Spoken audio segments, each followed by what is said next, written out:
So, this is it. Crunch time. An hour and 8 minutes to go in this race, and still the victory in both the D-Max and the Sodi classes is far from decided. Whilst you've been away, both lead battles have really closed up and gone back and forth. So I think to give us a proper update, first of all with the D-Max class, James, quickly over to you. Tell us, because it's getting very close between Versive and also as well 6 helmets, much closer than we thought it ever would be. Scott, I have very exciting news.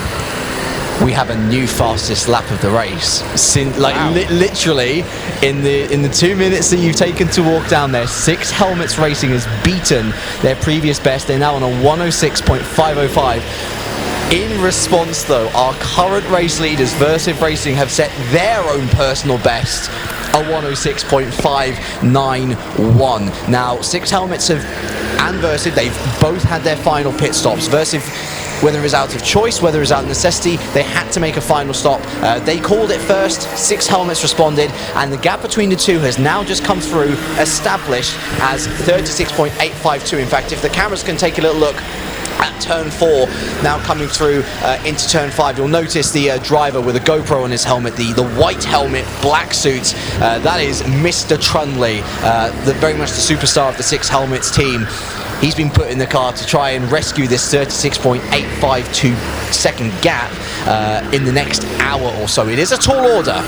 But if anyone can do it, Bobby Trunley can. He's one of the fastest guys out there. So bingo. That's a good one. So we found out just about where the 6 helmets are. Whereabouts on track are we seeing our race leaders in Versive?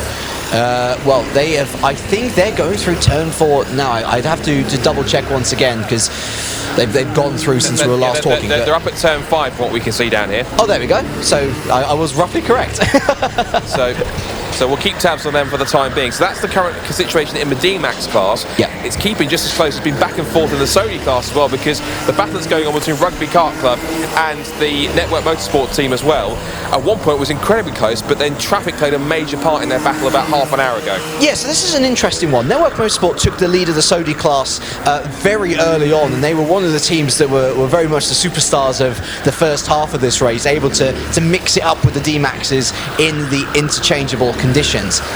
However, then comes the latest pit stop phase, and for some reason or another, Network Motorsport lost an awful lot of time, and they invited Rugby Kart Club in, so much so that they ended up overtaking Network Motorsport. And since that overtake, Network has not been able to respond, and as you rightly said, Scott, traffic ended up playing a huge role in that battle. As Rugby sized their way through the field, Network got caught up, got caught out, and just flat out got caught by other cars, to the point now that the gap is 12.2 seconds between those two leaders. But, and it's an important but to consider, where both of these teams still have to make one more pit stop. Whereabouts on track are both of our two leaders in Sodi from where you can see, James? Well, Rugby Kart Club, I think, are just going to be coming through very soon. I'll keep an eye on the timing beam. I'll tell you when that happens. So basically, if you can give us kart numbers as well, that'd be helpful. Yeah, absolutely. So Rugby Kart Club is number 8. Network Motorsport is the number 25. And the important thing to consider here is the 12-second gap. Rugby Kart Club just gone through now, so they are going up through turn 2. Yep. All black helmet and bodysuit. And we can see Network Motorsport number 25 down the pit straight now up towards turn 1. So that's the gap now, with 1 hour, 4 minutes and 35 seconds left on the clock. There's a spinner up at turn 10. That's car number 14. Lots of cars, and someone's been tagged as a result of that, so more collisions going up. But this has been a bit of fun and games in these last hour or so. There's been a bit of a warning that people were getting a bit leery into turn 10, James, in terms of people getting a bit too hot. It's kind of reminiscent of the start of the race when it was very wet, very sort of slippery out there, and people were going off left, right and centre. But at this point in time, they're just telling drivers, yes, it's the last part of the race, just be a little bit more careful and just calm things down a little bit. He's got the BMW Vine team and took a couple more of these Sodi carts to get through, really carving his way through the field. He really isn't leaving anything to chance here, and getting caught at one of the D-Max carts. He goes round the outside at turn 3 up towards turn 4 to try and make up the time. He really is pushing as hard as he dares to try and make up this effort, because he really is having to make up this time. What's the current gap between the top two at the moment, James? It is 35 106.5 seconds, and it's honestly, we've seen some lap times, Scott, where Six Helmet have been a second, more than a second quicker, but since the pit stops, Versive have been very careful about keeping it within a second. And so that last lap, for example, Six Helmets were 0.8 quicker, but we're in the final lap of the race. If we were talking an hour, 2 hours ago, we'd be looking at 35 seconds and thinking, well, my goodness, that is catchable. But with an hour left, we're talking about being 0.5 a lap faster at least every lap. Yeah. We are actually also over the 1,000 lap counter now as well. Versive Racing on 1,009, Six Helmets on 1,008. If that is an indicator as to how close we are to the end of this race, I don't know what is. And as I say, Mr. Chun-Li, he may be a very fast driver, but he's also got a very big task on his hands. But he's just carving past a couple more of these Sodi carts to come through. And I have to say, when it comes to lapping traffic, one or two drivers have had the kind of a no bumping sign in terms of just being careful when they're overtaking. Even some of the leaders have had that, but of course you've got to be careful when lapping other cars. But it's incredible that we've got so many carts that don't necessarily look, all the carts looking pretty much, apart from one or two which have one or two sort of remnants and memories from some of the mud stains and sort of the sort of skid marks and everything else that when they've had contact from other carts or gone off onto the road or onto the grass. The majority of these carts out here do look pretty much as they started the race. Of course, they've been sort of kept in tip-top condition by the fantastic job that the Daytona kart maintenance team have done all through the night. And I remind you again, effectively, that to do the equivalent of effectively servicing really 175 carts. They've had to service 35 carts about 4 if not 5 times, so at least about 140, 150 services, which is pretty phenomenal. It's incredible, isn't it? Which is a fantastic job. Rugby are in the mix coming through turn, last corner up towards the pit straight now, so they continue to lead the way in the Sodi car, so they head up through turn 1. And where is the second place kart, which is going to be of the Network Motorsport guys? There with the orange helmet, and they're a bit further back than we anticipated, I think, and they haven't come through into shot just yet.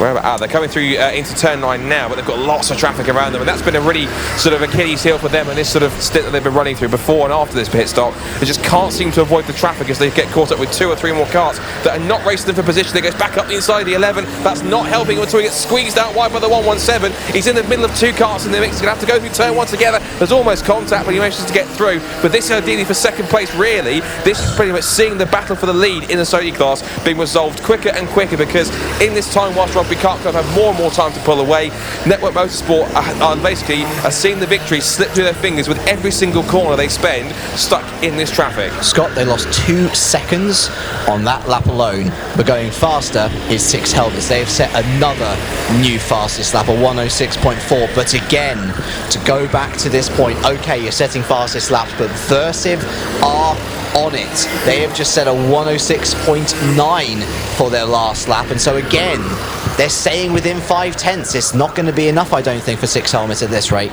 Back up to 35.6 seconds the gap. So this is really a case of who can get to the traffic the best. And it seems as though at the moment the 125, who are getting much better rub of the green at this point in time compared to the traffic, are just coming up through the last corner now. He's looking across at the number 9 car thinking, what are you doing? Move out of the way, man, I'm trying to lap you. So this is incredible stuff. So even in this last part of the race, these guys at 125 at Versive, they know exactly how crucial this phase of the race is, because they've got to get through as much traffic as possible. They can't afford to be held up too much, which is exactly what's happening both to Network and also as well what's happening to a certain extent to Bobby Trunley. But he's carving his way through the field up into turn 10 again. He's in between 3 D-Max carts. He's absolutely flying up towards turn 11. He's passing almost like a corner. It's incredible to see. He's absolutely charging up through the field, trying to make up this pace at an absolutely alarming rate. But they're not. We're probably not having a luck of the traffic here, because he had to slot himself in between 2 battling D-Max carts up towards turn 2. He's also a Sodi kart in the mix there as well. Scott, he was faster by 2 seconds that lap. Wow, he really is flying out there. That's the reason why he's one of the best out there for Daytona mixing the D-Max. He's a 3 times D-Max champion. He's not one of those for nothing. So he really is showing his sprint. Effectively, he's raced this last hour of the race like a sprint race, which is fantastic. I'm watching Bobby Trunley now. He's got past another D-Max car, and now he's got 3 Sodi karts in front of him to try and get through. But knowing Bobby Trunley, he'll make mincemeat of these as he comes through. He's got 2 of them blocking his way. Will he go up the inside and past both of them? The answer is, well, of course he will. Go up the inside. Oh my goodness. He got past Scott. 1 and then dived up for a second place. What have you got? Last lap from Versive Racing, 112.5. Oh wow, that's an awful lap. Last lap from Six Helmets Racing, 106.7. The gap is down to 27 seconins. Yeah, and there's still 51.5 minutes to go, so I think it's safe to say this is not done by any stretch of the imagination. We've got the lead, Axel Slepcevic. He's had an awful lap there, losing 6 seconds. He's coming up to another one of the Sodi karts right now. Number 34, it's one of the CQR teams. He's getting held up into turn 1, gets the inside line. And he's a competitive soul, so I'm surprised he didn't sort of throw his arm out the cockpit, go, come on, get out of the way, you're not in the lead for the race. So he has to try and make his way through that way. Now Bobby Trunnion, meanwhile, is in between two. He's got past one Sodi kart into turn 9, the second one into turn 10. Now he's got some clear air. This will really help him out because Bobby Trunnion, this is pretty crucial. He'll get, for the first time in a long while, a bit of clean air to work with on this lap at least, because he's also chasing after him. He's actually got the 107 March Racing kart, which is in 3rd place overall. He's several laps behind, but he's actually not too far behind him, and he's going with him in this point in time. That could be a bit of incentive for 3rd place to try and match the pace that the 2nd place car, who's also on the trying to chase after the leader, give him a bit of an incentive to try and keep up with him and try and make up the time that he's lost to the karts in front. Sodi kart heading into the pit lane. Didn't quite see who it was, but we'll have a quick look down the pit lane to see who it is. We have got a driver waiting to change over here, just in front of us right here, so we'll just quickly jump down and have a look. It's kart 20. So they're heading into the pit lane to watch this pit stop. So we'll watch this. This is just a regular driver change that we have here. We've seen the fuel stops, we've seen the maintenance stops. This is the simple bog standard driver swap, pretty much. Simple as that. So watch this happen. Kart number 20 comes in. Number 20. So that is Grinder Motorsport. Actually, while I've got the mic as well, so unfortunately Team Forza have been given a black flag for an ABC offence as well. So they are pretty safe, to be honest, in 5th in D-Max class, but they're going to have another setback. I'm going to stay the track side of the pit lane because actually it's turned from a driver swap into a fuel swap. A fuel stop, shall we say. I don't know how you swap fuel, but there you go. You take the engine out and you put in another one. With that, you take the fuel tank out, dump all the fuel out and put some fresh fuel in. That's the fuel swap. Now then, it's another fuel stop, and that was a pretty quick one of us, I have to say so. It's a splash and dash. I mean, remember, there's only 45 minutes left of the race, Scott, so they don't necessarily have to go for the full tank upgrade. That's very true. And the question, of course, we have to ask ourselves is: are either of the because how recent was the pit stops for the top 2 leaders in both classes? How recent were they? Boys, you were just having a message through. What was that again? Sorry. I was just saying, how recent was the pit stops for both the D-Max and the Sodi leaders? So the D-Max leaders, they stopped around an hour to an hour and 30 to go. So again, they're fine. It's the Sodi leaders that we're looking out for, because I believe that they both need to come in. The question was whether Team PFK would need to pit again, of which they did, which is why I don't think they are in with a chance of this win now. And it's that pit stop phase which I think is going to be so crucial, because now the gap is back up to 16 seconds. Network need a pit stop problem for rugby, I feel, if they have any chance of winning this class. Yeah, so they really do need to basically get the luck of the gods to try and get themselves up through the order to make this happen. Another new fastest lap. 106.073. 105 is possible, I think. That is a second faster than Versive's effort and this lap. And the thing is, as well, I can tell you weather-wise, it feels warmer. So I think because the track warmed up a little bit more, it's offering a little bit more grip, and I think it's in that sort of area where it's a nice enough temperature, nice ambient temperature and track temperature to give just about the right amount of grip for guys like Axel and like Bobby to be setting really quick lap times. So I think, to be fair, it's a 106.0, but I think a sub 106 or 105 is possible. Let's get those 105s. I've been asking for it all day. We had them last year when it was dry. There goes Axel Slepcevic. He's actually put a lap on, crucially, the Rugby Kart Club. That's the Sodi kart leader. So again, if we can find out who anyone in the awning area, if we can find possibly who the current and also the final drivers are going to be in the leading 2 Sodi karts. Here comes the 2nd place. Now, crucially as well, BMW Vines have got past on track. That was for 5th position overall, correct? That is for 5th position, yes. Yeah. The gap at the front is 22.58 seconds, but I also have a lovely bit of information to share for a follow-up event, the Daytona 360 Challenge. Now, this is the biggest fun racing event of the year at outdoor circuits in Milton Keynes, Sandown Park and Tamworth. And in particular here at Milton Keynes, it is a maximum of 30 teams, a maximum of 6 people per team, £360 per entrance, £60 of which is going directly to children in need. It's going to be held on the 16th of November, so that's a Friday, 1 p.m. arrival time, and it is a 3-hour endurance race. So, if you're interested in doing a bit of karting, and more importantly doing a bit of karting to help towards an excellent course, then please call this number 033 033 27870. That's 033 033 27870 and ask for Faye, or alternatively you can just head on over to the team at reception here and inquire about potentially taking part. Someone down here at the on the pit straight just got the calm down board. I didn't think a calm down board existed, but there's a no bumping one, but getting option to calm down. I guess it's kind of, if you keep on bumping, you get the calm down board as well. So one is one for commentators as well, possibly. Right now. Through go the, so you got right now, I think Rugby Cup have just gone through just ahead of the number 15 car up towards turn 2 now. There's Bobby Trunley's gone through. Another 110. So Bobby Trunley now has got a lot of traffic in front. He's got 6 carts to get through here. One just up the road, and one up the road is actually the Rugby Kart Club Sodi leader. This will be interesting. So 6 carts to get through, and we're going to try and stay with Bobby if we can. He carves through 1 up at turn 2.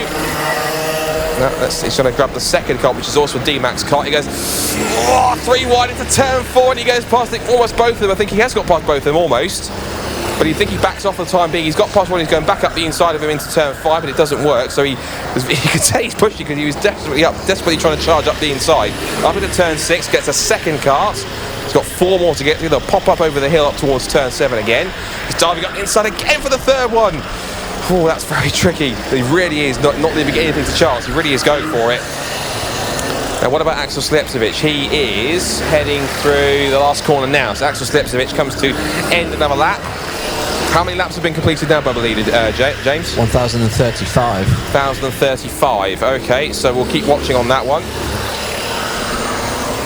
As for Bobby Trunley, out of sight, has got past all 6 carts now, so there is no slowing him down. Well, not for long anyway. And they're all mathing against each other. And also what's intriguing now is the Rugby Kart Club are up the road anyway, but these sort of 6 carts are all just really getting in amongst each other, having a fantastic scrap. And they're just enjoying themselves at the moment. That was a bad lap for 6 helmets, 110.8. It wasn't a fast lap from Versive either, a 107, but it means that the gap is once again extended by 3 seconds, Scott, and this has been the trend for the last hour. 6 helmets overall is gaining, but it's those minor setbacks and trying to get through traffic which have really killed them. Here comes Axel flying through turn 9. He's got a gaggle of 3 carts in front of him to try and get through and come up to next within the next few moments. And as for Bobby, let's see, he should be coming up probably somewhere around out of turn 8, I think, the one's down towards turn 9. Where is Bobby Trunley? He is 3 more lapped carts. I think this is him. Yeah, here he comes into turn 9 now. Faster than everyone else. Faster than everyone else at the moment, it seems. Into turn 10. Uses all the run-off on the exit, or as much as he can without getting a slap on the wrist. Into the last corner, and get ready, James, give me the gap. It was 23 seconds last time. Gap across the line this time is 22.4. That's another second taken out, yeah? Confirmed. So if you can carry that up for the next 27 minutes, it's doable. Just needs to make sure he gets some the next few laps, basically the next sort of 22 laps effectively need to be clear ones where he takes at least a second out of Axel. Which is difficult. That, I'll be astonished. It's difficult though. Versive have been dipping in and out of the 106s so often, and our fastest lap of the race is a 106. It's again lap by lap, Scott. It seems less and less likely. Not impossible. I mean, goodness me, Versive could still run into trouble yet. Well, they're running into trouble right now, trying to get past the 124. They've gone up the inside, a little bit of a nudge on the 124. 124 thinks, well, come on, you could have got past me cleaner than that. But I'm sure that Axel will argue you're not in the lead of the race, so effectively I need to get past you as quick as I can. Bobby, meanwhile, is in his typical flamboyant but quick style, just carving his way through the cars, one after the other. Gets a little bit held up by two Sony cars that are battling amongst each other. Goes round the outside of one of them into the last corner, then dives up the inside of the next one up into turn 1. What's the gap this time? 22 seconds on the dot. So how much time did he take? Like 5 tenths, almost exactly. So let's say half a second then. So he's taken half a second on that lap, which I guess we can allow him, because if he was taking out a second a lap, it was going to mean he'd catch him with 5 minutes to go. But of course, as we said, catching it, as we've seen in motorsport several times, catching is one thing, but of course passing is most certainly another, particularly when you've got two evenly matched D-Max karts trying to get through. Now, Axel Slepcevic makes his way up towards the turn 10 hairpin. He's got two Sodi karts in his way, and the thing is, looking at it, I mean, the difference in the two styles, and this is me from what I've observed, is that you can disagree with me if you want, James, but I think looking at it is that Axel's able to get past they're both able to get past these karts in pretty quick fashion, but Bobby has a bit more of an urgency about him to try to get past his terms. He can cut through them as a way he has to and just get past at any means necessary, whereas Axel's a tiny bit more calculated in terms of he gets past when he knows there's a sensible pass to make. Bobby just creates a pass, whereas effectively, as it's turn 1 for example, they're getting past that D-Max car, so that Sodi car. By the way, lap time up, gap update? 22.9. It's gone up again, so by a second. So it's very back and forth. So again, he didn't get the rub of the green with the traffic that time. The gap between the top two on this occasion. 21.5, another tenth only taken out. So I think at the moment, unless we get, again, touch wood, and I can because I'm leaning on one of the wood posts here, but touch wood, if we get, unless there's a major hold-up for Axel Slepcevic in these last 20 minutes, at the moment, it's appearing as though that Axel has it under control at the moment. But of course, again, he might get caught up by a back marker, he could be called out in terms of a spin, something might happen, we'll have to wait and see. But obviously we don't want that to happen, because obviously, at least his team don't, because it'll make it fantastically more complicated if he does do that. But if he does have a spin, he's got a 20-second advantage to hold on to anyway. So right, here comes Bobby Trunley charging into turn 9 and up towards turn 10. There's a spinner up at turn 10 and that won't help him. He dealt with that very well, to be fair. And he just got through, I think, just at the end of the yellow flag zone, just as he managed to make the move to get past. That was pretty good timing there from Bobby Trunley. Now, what about the battles going on for 19 and 34? Well, you can see, actually, they've caught traffic and Outlaws have dealt with it masterfully. They're actually starting to pull out a little bit of a gap. But CQR Race Hub are still there. I would say out of all of the battles potentially set to kick off on track, that is most certainly the one where we're likely to see a position change. Although it looks like, unfortunately, CQR has just been unlapped by another car, so more help in the way of Outlaws. Now, Versive Racing have just gone through turn 1. It was not a great lap, 107.6. And the next start they've got to try and catch is actually the Sodi leader. So that is number 8, Rugby Kart Club.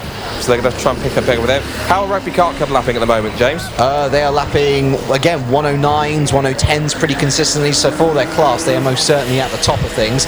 Oh, almost sub 1, or it's almost a sub 20-second gap. That was another 6 tenths gained by 6 helmets. Well, Axel's stuck between a couple of karts exiting turn 10. One of them, of course, being Rugby Kart Club. So this is the two class leaders together. They're going to come through turn 1. And Rugby Kart Club lets Versive Racing through. As for Bobby, he's just drifting his way through turn 9 into turn 10. It's great to watch him on full attack up through that left-hander.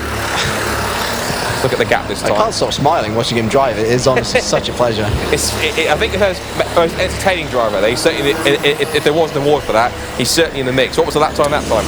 3 tenths slower than Versive, back up to 21.1. So it's starting to ebb away, unfortunately, both in terms of Versive holding on with the gap, but also as well with the chance of victory. But again, if it was a victory on effort, then certainly, the 112 would certainly could be in a contention for that. The number 7's been given a black flag. I'm sure we'll get told for the reason for that from race control in a moment. It's Team Kart Force, unfortunately. So Team Kart Force with a black flag. Here comes Axel Slepcevic heading up towards, I think, turn 8. Very good point brought up, by the way, in our comms box discussion. If there is another full course yellow, that could be another potential game changer. Yeah, that would effectively settle it. If there's another full course yellow within the next 15 minutes, that effectively would really, well, hypothetically seal the deal, because of course it's never over until they get to the checkered flag as they come as the rest of the field carves its way through. I think we also need to talk about third place, which is the marked race. They've just carved their way past the back marker, but they're also doing pretty well. They're in a bit of no man's land, aren't they, James, in terms of they're not really catching anyone, but at the same time they're not really being caught by anyone either. They're 5 laps ahead of BMW Vines, and they're 18 laps behind the leaders. So they got P3 pretty locked down at the moment. Yeah, they're basically just going out there, just driving to get to the end of the race and have a bit of fun, really, to go out there. So that's the crucial thing. So we're now waiting for Axel. I'm trying to find where Axel Slepcevic is. There he is. I wonder where he was, but he's managed to get through. He's got a camera on top of his helmet as well. It's just not as big as Axel's, as Bobby's. Are we really comparing camera size now? Yes. Oh, there's no cameras. It's a little. Our cameraman Ben's got a much bigger one, by the way. He's got lots of traffic. This is going to be key, because Axel Slepcevic is in the middle of a lot of traffic here to try and get through. He's got lots of Sodi karts to mix battle amongst each other. He really has to try and carve his way through. If Bobby's got clean air at the moment, which, looking where he is, he's got 1 or 2 karts in front, it's definitely not as much traffic as Axel has at the moment. This could be pretty crucial. He might lose more time than he wants to. He goes round the outside of another Sodi car into turn 6. He's got to try and carve his way through. He goes wide on the exit. He's got the power advantage though. Charges his way past. We're going to give you just about your 3-minute warning then. We've got just over 3 minutes until the fueling station closes. Remember, if you think you have to refuel, I suggest you bring them in now, because if not, once it ticks to 10 minutes, that's it. The no second guesses. If you think you need fuel, literally, I would advise you come in now, because there's under 3 minutes to go. Bad lap from Versive, 109.1.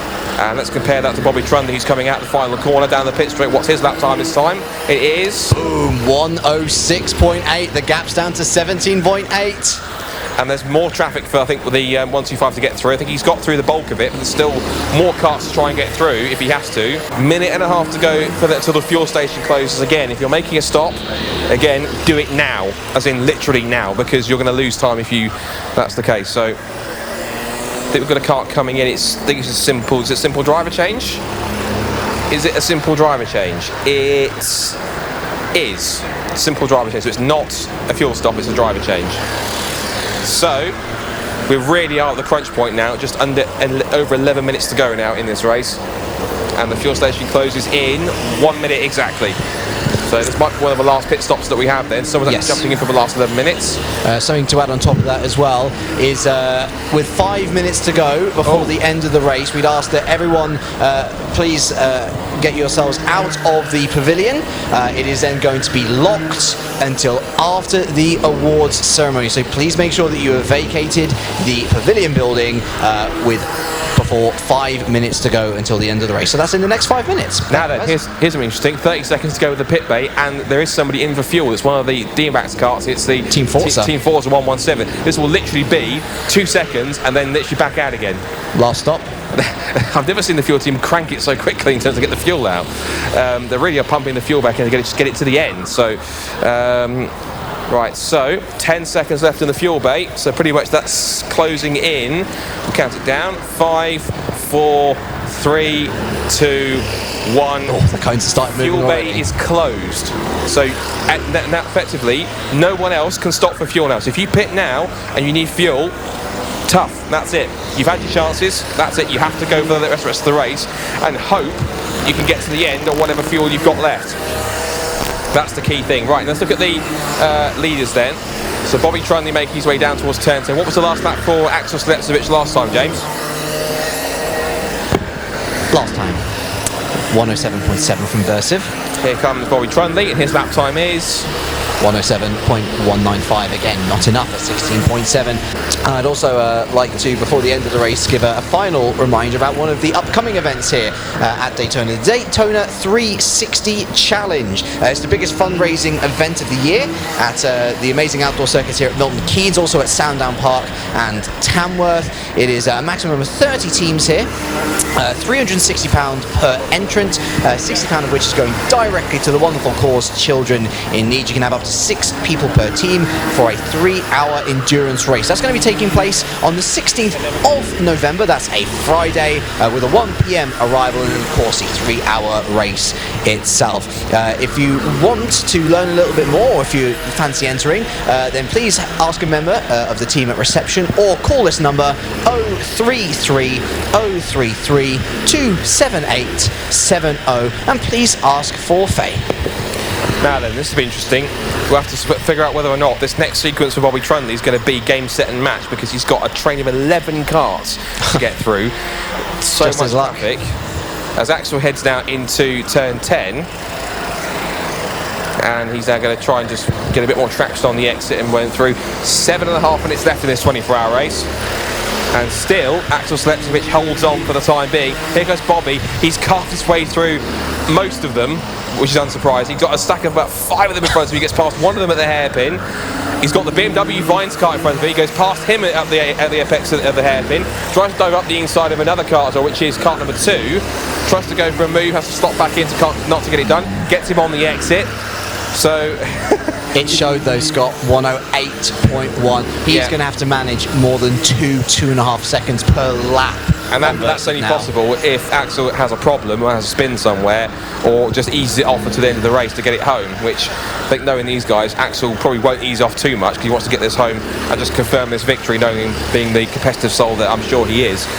So Bobby's now cleared pretty much all the cuts in that. He's cleared 11 cuts in about a lap and a half, which is absolutely extraordinary. So I guess, again, he's not a 3-time D-Max champion for nothing. So that's exactly the reason why he's done that. A little wide from Axel Slepcevic on the exit of turn 10 as they come back round towards us on the pit straight. I can see the pit wall, if you like, is gathering even more to watch this finale of the race here. Everyone wants a piece of the action. Still some battles amongst Sony karts, but out on his own at the moment, literally out on his own, with just about no one around him, is Axel Slepcevic for Versive Racing. And it's been a great run for the likes of himself and the rest of the team. Max O'Shaughnessy is part of it as well, also Jack Goldsmith and the rest of the crew. And it's really shown that the young guns can take it to some more of the established names and really take the fight to them. Let's keep in mind as well, they learned from the mistakes in May. Yeah. They learned from another team who did a similar strategy, and it paid off for them massively. Though we should give a big hand, of course, to 6 Helmets, whatever the result, because they did have an awful lot of luck go against them. Though that said, again, like, I'm going to counteract my own point, is there is a big crash there at turn 10. Yeah, it was a D-Max and a Sony kart in the mix. There was a brief yellow flag. Was that possibly? That might have been the 3rd place car, actually. There might have been March Racing if it comes around. 107. It is. That was the 107. That was the 3rd place D-Max car. Yes, they're kind of guaranteed in 3rd at the moment, but again, having an accident with 4.5 minutes to go, not exactly how you want to end the race. You have to give credit to all 35 of these teams. So basically you have to battle both the rain in the beginning, the cold of the night, and also the sort of the warm conditions now of the afternoon, morning and the afternoon. They've been given almost all the elements, and they really are hardy souls, all of them, to get to the finish here. Looks like all 35 karts are going to start and finish this race. Axel's heading through, which is pretty incredible when you think about it. And here he comes, ladies and gentlemen. 2 more corners left to go, and after 24 hours of racing, they learned from their mistakes back in May. They've come through the race. He's already celebrating. He knows what's going to happen as round the final corner and into the checkered flag. It will be Team Versive who will win the 2018 Daytona International 24 hours here at Daytona Milton Keynes. And already Axel is drifting with celebration. Congratulations to the whole team. And give a round of applause for 2nd place. Bobby Trunley in 6 helmets. Give them a round of applause. What a drive that was for 2nd. He's happy with that at least. Fantastic effort from him as well. Now we're going to look for 107, which is our 3rd place team, which is March Racing. They will pick up. Also, we're going to watch as well for kart number 8, which is going to be our leader in Sony class as well. As all the flags fly around the circuit in traditional Le Mans style. Where is kart number 8 to come through and finish the race and take our Sony class victory? Cheers from all the pit wall. They're all happy they finished the race. Where is kart number 8? I think it's coming through. Yeah, up through the final corner now. Give it up as well for your Sony class winners as well. They came 3rd last time. It is 2 places better this time. Rugby Kart Club win the Sony class. Congratulations for them. Great effort. And 2nd place is going to go to Network Motorsport. They're coming through corners 9 and 10 now. Where's the 107? They're all celebrating across the line, giving thumbs up to each other. Second place into turns 10, 11 for the first time. They're going to race in formation here.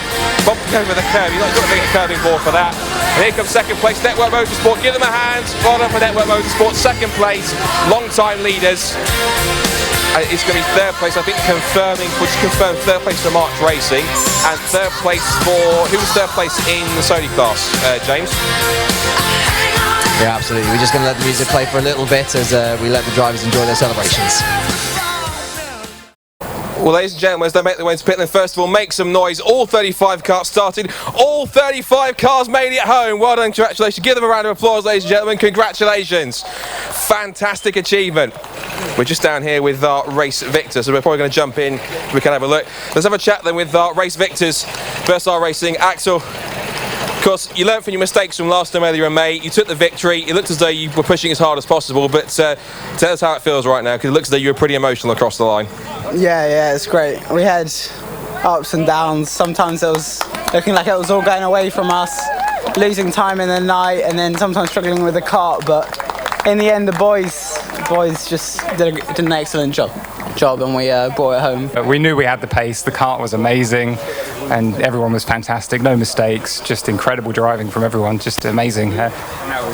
And from the fellow competitors, it was amazing last stint. It was just no yellows. It was just no dramas. It was good fun. And of course, one of the major parts of that was the traffic that you guys encountered. Of course, you had that great battle directly with Network, and then you managed to scythe through the traffic. They didn't seem to have a chance. They got stuck. And do you think that was where you won the race personally, or do you think it was a much more of a team effort, won over the rest of the stints? I think, to be honest, the traffic management by the whole team was where we won the race. We weren't, other than Callum, who was outstandingly quick, we were just really solid, and we just knew what to do in the traffic. Local knowledge helps. We've been here a few times, but yeah, it was all about the traffic management today. That's absolutely brilliant. Right, well, I'm going to hand it back to you, Scott. Right, ladies and gentlemen, let's get straight into it first of all. What a fantastic event. I've heard people saying it was probably one of the best Daytona 24-hour races that they've ever seen. And we've had Sony karts leading, we had racing in the wet, racing in the cold, racing in the dry. So first of all, for the event, give it a round of applause, because what a fantastic event it was from start to finish. So congratulations to everybody who made it. Before we move on to the awards, we need to say obviously a few thank yous over the event, because it hasn't just been the drivers out there, of course, and we'll get to them in a second. First of all, we have to say a massive round of applause as well to our marshals for this one, of course. Without them, we can't go race, so please give them a massive round of applause. They've been out there, rain or shine, all 24 hours to make sure that you guys have been out of the wall, racing the right way, and keep on the straight and narrow, and also penalise you when you've been sort of taking it too fast. Well done to them. For the maintenance stops, basically doing the equivalent of about 140, 150 kart services, please give it up for the engineering team as well, because of course they've kept your karts going all the way through from start to finish, and they've had to service 35 karts about 4 or 5 times over. That's about 150 kart services, which is absolutely phenomenal. For those who've been keeping on the straight and narrow in the pits, the pit lane team, give it up for them as well, because they've been keeping in the right direction, keeping you going everywhere they need to go as well. Again, for penalising when you've been bad, and of course for keeping track when you've been good. Race control as well. Please give a round of applause to them as well. No, come on, no booze, no time for that. Come on. So grateful. So grateful. Also as well, when you've been in the pavilion as well, please get first of all for the front of house team and also the catering and hospitality team as well. They've kept you fed and watered, they've kept you awake, they've helped you keep safe and warm throughout all the weather as well. And also we have to give a thanks as well to the chap here with the camera in front of me right here, Ben, and the media team for filming it all for Facebook Live, filming the post-production services, for the other cameraman as well, Steve as well, the cameraman as well, everyone else. Well done for them as well.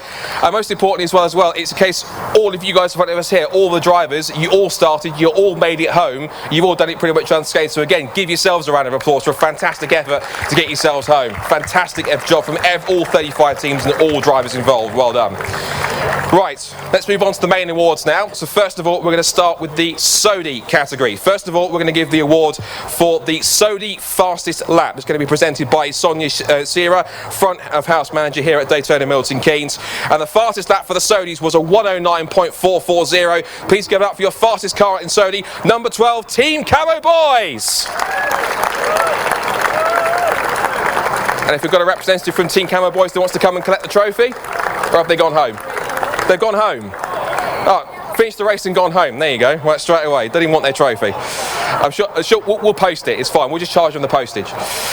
Anyway, let's move on to the top 3 then in the Sodi category after 24 hours. So first of all, in third place, they started in pole position. It went up and down the order, but they finally picked up P3. Please give it up for third place, kart number 23, all the way from France, Team PKFK. An amazing effort, 3 drivers for 24 hours. You get that at Le Mans, but also congratulations to you guys. Up onto the third step of the podium. And the trophy is going to be presented by Hayley Hickmore, the 24-hour race director as well. So Hayley will present the top 3 third place trophy. So up on top stairs. And again, round of applause for your third place for Team PFK. Well done to them. Now moving into second place after a very hard-fought race. They did lead for quite a while, but of course they did have some 1 or 2 issues, but they managed to fight back as hard as they could. It's a very valiant second place, so please do give us your appreciation. Second place in the Sodi class, give it up for Kart 25 Network Motorsport. Up into the runners-up spot, a very valiant effort. They were leaders for a long time. Trophy presented by Carl Jackson, the Assistant General Manager of Daytona Sandown Park and a 24-hour race director as well. So well done to them in the mix too. They get up onto the second step of the podium, and they will also be presented, of course, with their trophy, of course, by Carl Jackson. And onto the second step of the podium as well, so congratulations to them as well. They get individual trophies. Second place in Sodi, Network Motorsport. Give them another round of applause. But your race winners in Sodi class, they came third the last time they did this event last year, this time, but they've gone 2 best this time with a stunning effort, being up and down the order. They came away with the race victory and in fantastic fashion. Please make some noise for your Sodi winners for this second 24-hour race of 2018. It's kart number 8, Rugby Kart Club! Up onto the top step of the podium, and the trophy to be handed out by Shane Brown, General Manager of Daytona Milton Keynes. So lots of handshakes all around on the podium, and Rugby Kart Club will certainly have enjoyed that very much indeed. So there's all sorts of handshakes and trophies being handed out, and Shane Brown hands over the trophy. Hold it aloft, guys. And your race winners in Sodi class, Rugby Kart Club, kart number 8. Congratulations. And also some individual trophies being handed out by some more of our fantastic Daytona Milton Keynes team members. Your top 3 in Sodi class, third place going to Team PKF, second Network Motorsport, and your winners, Rugby Kart Club, kart number 8. Congratulations. For the D-Max class, first of all, with the fastest lap in D-Max, and what a pursuit they put on in catching it, a 1 minute 6.073. Please give it up for your hard chargers who finished in second place, 112 6 Helmets Racing. And the fastest lap trophy to be presented by Chris Pike, the head of engineering at Daytona Milton Keynes. So well done. And Bobby Trunley, I'm pretty sure was the man who set that fastest lap, picks up the fastest lap trophy to boot as well. Now we move on to the top 3, and also overall and in the D-Max category as well. So first of all, in third place in the D-Max class, a brilliant effort to go again up and down the order, but a strong effort to get back into the third place podium position. Please make some noise for your third place in D-Max, number 107, March Racing! All 5 team members up onto the third step. The trophy to be presented by Faye Clough, the head of sales at Daytona Milton Keynes.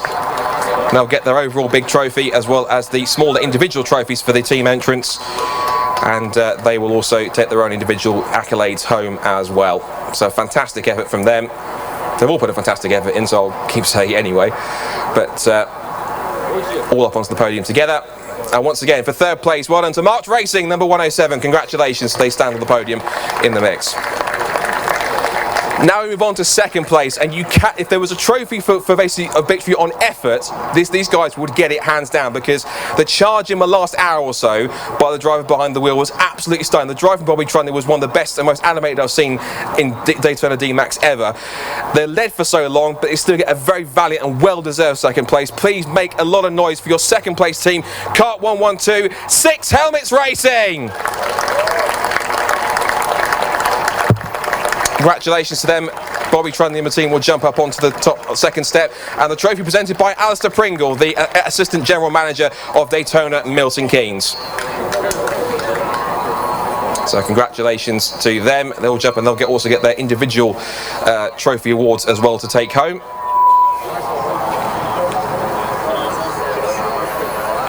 And everyone up onto the second step of the podium.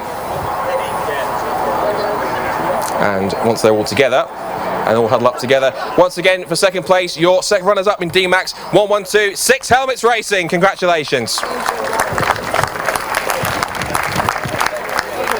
But your winners in D-Max, they came here in May and they figured out the winning strategy and decided, you know what, we're going to try that for the October race.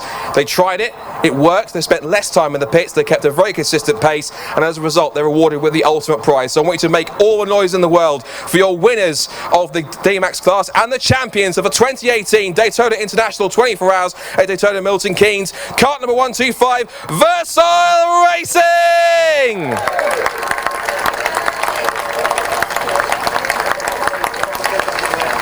Up onto the top step of the podium, and who better to present the winner's trophy than the CEO of Daytona, Charlie Graham, who will give them the big prize, and of course they'll all get their individual trophies as well. Up onto the top step, likes of Axel Slepcevic, Max O'Shaughnessy, and of course as well Jack Goldsworth and more.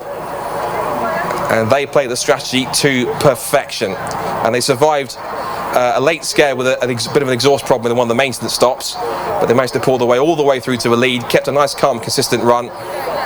And then it will be Charlie who will present the winner's trophy, and all the pictures being taken at the top.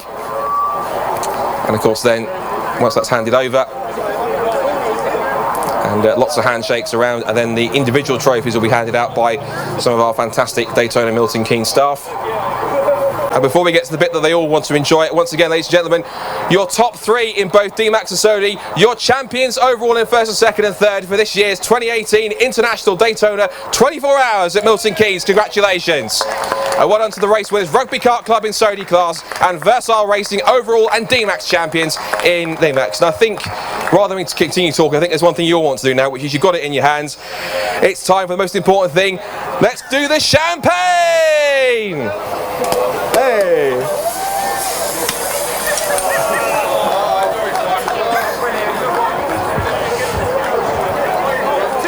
Fantastic stuff. One or two a little bit late with the champagne opening up, but James, it's been an incredible 24 hours. We've had Sodi karts leading, Sodi karts up with the fastest guys, we've had rain, we've had cold, we've had sunshine, but in the end it's been a fantastic race. Some are saying one of the best 24 hours for Daytona ever, and two very worthy winners in two very competitive classes. Certainly the most entertaining 24 hours race I have watched, certainly the most entertaining race I've ever had the privilege of being involved with personally. We have a birthday boy on the podium as well, March Racing, there's one of them in there, 21 years old, so just about old enough to drink the champagne. But yeah, what brilliant battles, what brilliant strategy, and what a beautiful day to end it on as well. Yeah, fantastic. Well, for all of you guys who have been watching either on the coverage here and also the Facebook live streams, thank you so much for tuning in. If you want more information, head to the website daytona.co.uk. You've got the 360 challenge coming up later on for supporting children in need. Give the Daytona karting page and Daytona Milton Keynes both a like as well. Follow them all on social media.